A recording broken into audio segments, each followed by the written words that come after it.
মেয়েদেরকে বলবো, বিশ্বাস করেন, বিয়ের পর আপনার হাজব্যান্ড ছাড়া আপনার কেউ আপন না, কেউ না। আপনার দায় দায়িত্ব বলেন, আপনাকে ভালোবাসা বলেন, মৃত্যু পর্যন্ত সাথে থাকা বলেন, আপনার যা চাহিদা, যা কিছু পাওয়া, সেই একজন মানুষ কিন্তু আপনাকে দেওয়ার চেষ্টা করে, তার সামর্থ্য অনুযায়ী আপনাকে খুশি রাখার চেষ্টা করে। তো ওই মানুষটাকে আপনি ভালোবাসবেন না তো কাকে ভালোবাসবেন?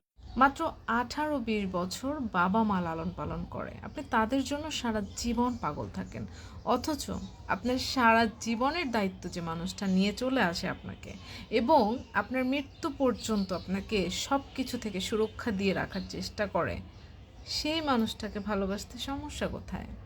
আমি তো মনে করি মেয়েদের জন্য, বিশেষ করে মেয়েদের জন্য 5জন সম্পর্ক খুব আপন: বাবা, মা, নিজের স্বামী, নিজের মেয়ে সন্তান এবং নিজের ছেলে সন্তান। এর বাইরে মেয়েদের আপন বলে আসলে কিছু নাই তো। তো কিন্তু আমার কাছে মনে হয় সবচেয়ে আপন যদি আমি বলি, সত্যিই মনে হয় স্বামী। কারণ আমার কাছে মনে হয় যে মানুষটা 80 বছর বেঁচে থাকলে 60 বছরের দায়িত্ব নিয়ে নেয়, সে ছাড়া আর কে আপন বলেন?